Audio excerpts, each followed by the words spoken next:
What is the least natural number that should be added to 1135 so that the sum is completely divisible by 3, 4, 5 and 6। देखिए यहां पे अपन से बोला जा रहा है कि 1135 में छोटे से छोटा नंबर क्या जोड़े सो दैट की जो सम अपने पास निकल के आए वो 3, 4, 5 और 6 से पूरी तरीके से डिवाइड हो। पूरी तरीके से डिवाइड हो मतलब रिमाइंडर क्या बचे, 0 बचे। तो यहां पे अपन चाहे तो इस क्वेश्चन को ऑप्शन से बहुत आसानी से कर सकते हैं। जैसे आप इन चारों में कोई एक नंबर उठा लीजिए, मैंने 5 उठा लिया क्योंकि 5 एक बड़ा ही अच्छा नंबर होता है, इससे डिवाइड करना सबसे ज्यादा आसान है। 5 क्या बोलता है कि भैया या तो यूनिट डिजिट 0 हो या 5 हो, तो मैं पूरी तरीके से डिवाइड कर दूंगा। यहां पे अगर आप देखेंगे तो 1135 की जो यूनिट डिजिट है वो 5 है। इसका मतलब यह हुआ कि 1135 पहले से ही 5 से पूरी तरीके से डिवाइड होता है।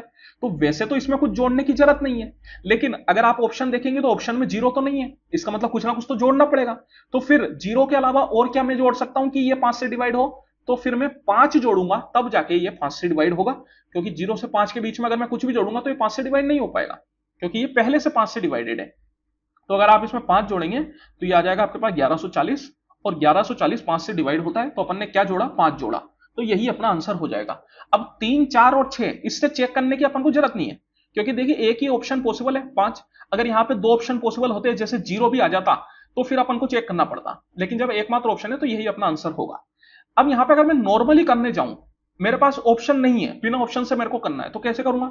इनका पहले आप ले लीजिए एलसीएम, 3, 4, 5, 6 का एलसीएम। तो यहां पे आप देखिए 3 और 6 का एलसीएम तो 6 हो जाएगा, 4 और 6 का एलसीएम क्या हो जाएगा, 12, 4 3 12, 6 दूनी 12, और 5 और 12 का एलसीएम क्या हो जाएगा, 12 पंजे 60, क्योंकि 5 और 12 दोनों क्या है, कोप्राइम नंबर है। तो कोप्राइम नंबर का जो एलसीएम होता है वो उन दोनों का मल्टीपल हो जाता है, दैट इज क्या, 12 पंजे 60। ये आ गया आपके पास एलसीएम। अब 1135 को आप 60 से डिवाइड कर लीजिए, 1135 को 60 से आप डिवाइड करके रिमाइंडर आप निकाल लीजिए। तो 60 से जब आप 1135 को डिवाइड करेंगे तो क्या आ जाएगा, 60 एकम 60, और 113 माइनस 60 अगर मैं करूंगा तो 53, 53 का मतलब हो गया 535। 535 का मतलब कितना हो गया, 7 6 जा 42, 8 6 जा 48, और 9 6 जा 54, मतलब 540 जाता है। इसका मतलब रिमाइंडर अगर मैं बात करूं तो -5 आ गया अपने पास। इसका मतलब क्या हुआ कि मेरे को 5 जोड़ना पड़ेगा, तब जाके ये -5 अपना बैलेंस हो पाएगा। तो आंसर क्या हो जाएगा, ऑप्शन नंबर 4।